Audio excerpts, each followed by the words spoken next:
feel a bit overdressed. I took this coat out. The rain. The shirt is getting tight across the back. A bit bigger again. Down the canal.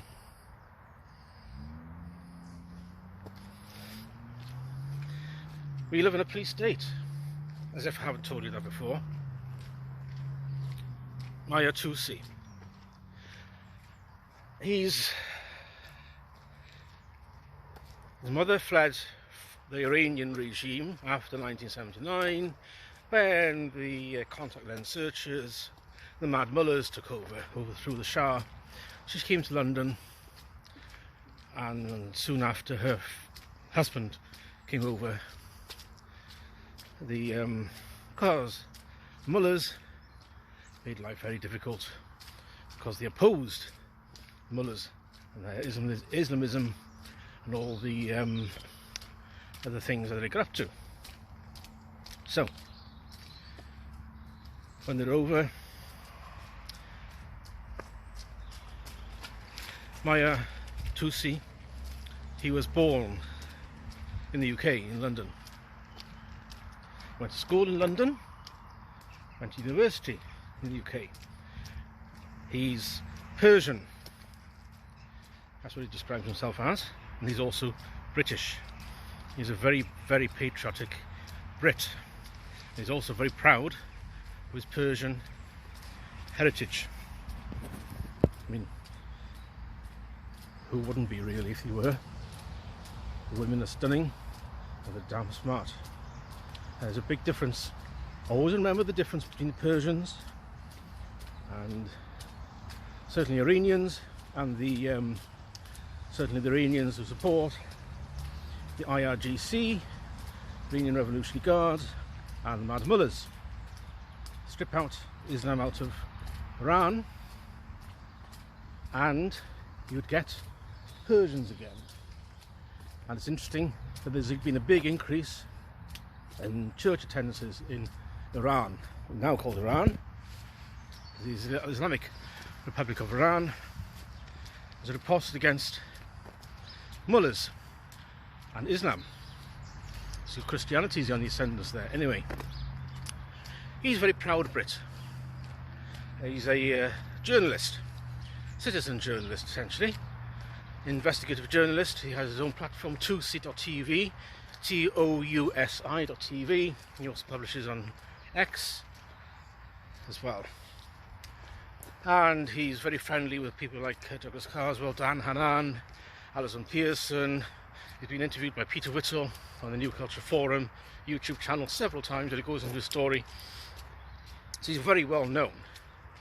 And every weekend he's been out covering the pro-Hamas, anti-Semitic marches in London, covering what the Islamists shout, and he talked about this relentlessly. And because of this, he's had death threats, receives death threats. He has a personal protection around him, which he pays for. Because of the death threats, he's had to move house in London because of a specific threat against the property from, well, it's the IRGC, the Iranian Revolutionary Guard, behind all this, because they don't like him. The Islamic Republic of Iran don't like him. These specific threats against his life, him and his family, so they now moved to a undisclosed location. So he's recovering all these marches in central London, and police know who he is. So he turned up yesterday to cover yesterday's From the River to the Sea blood libel chants, as he has done since October the 7th last year.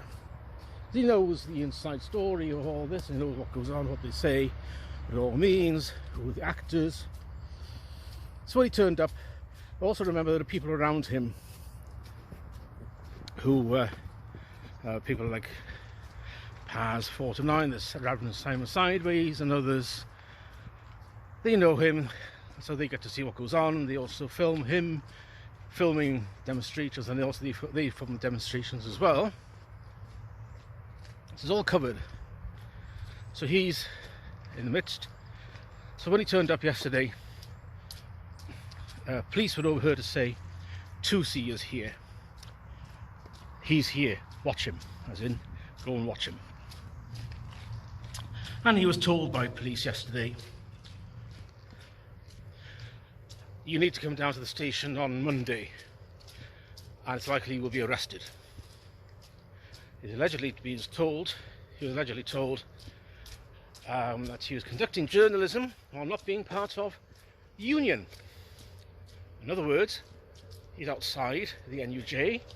He's not accredited journalist, because only accredited journalists are allowed to cover anything.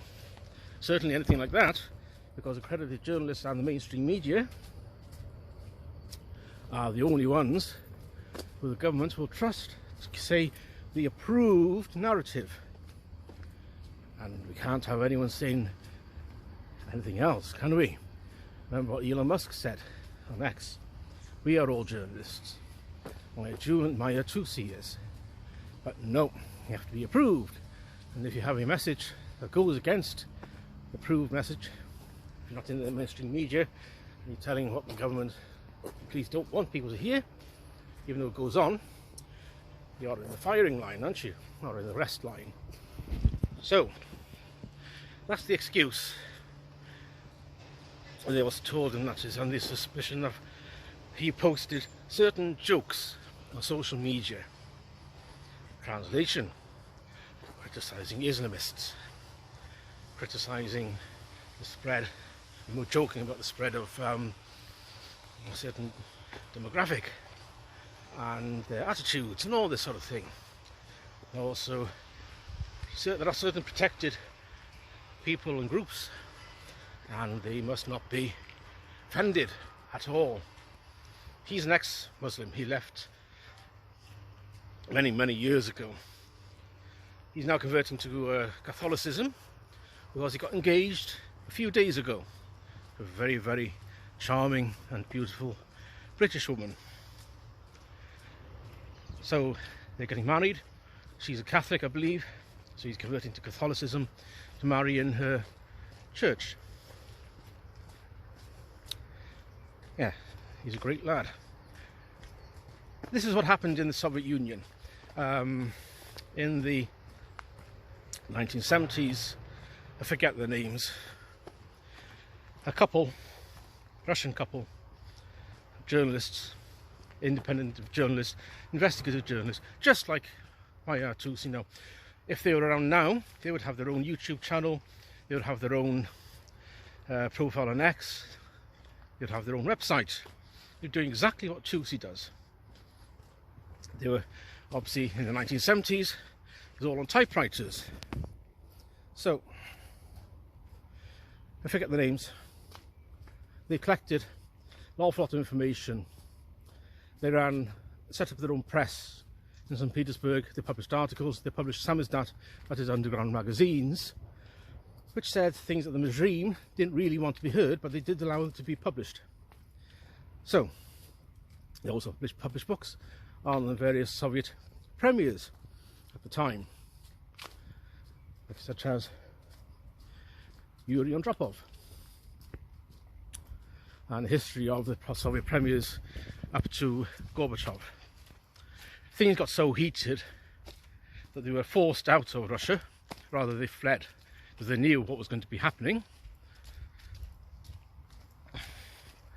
And they left for the US, I think, while they carried on, well, the US or Canada, where they carried on publishing these books from the various sources of information, people inside the Kremlin, and that's where we are. The Soviet Union of Great Britain, under Starmer. That's what we call him, Starmerov. So if they had been arrested, they would be political prisoners. They would have been recognised by the UK as being political prisoners, and they would have been decried it. Same thing's happening here. If you're a journalist and you say the wrong things, report the wrong things, you're out. Mahyar Tousi.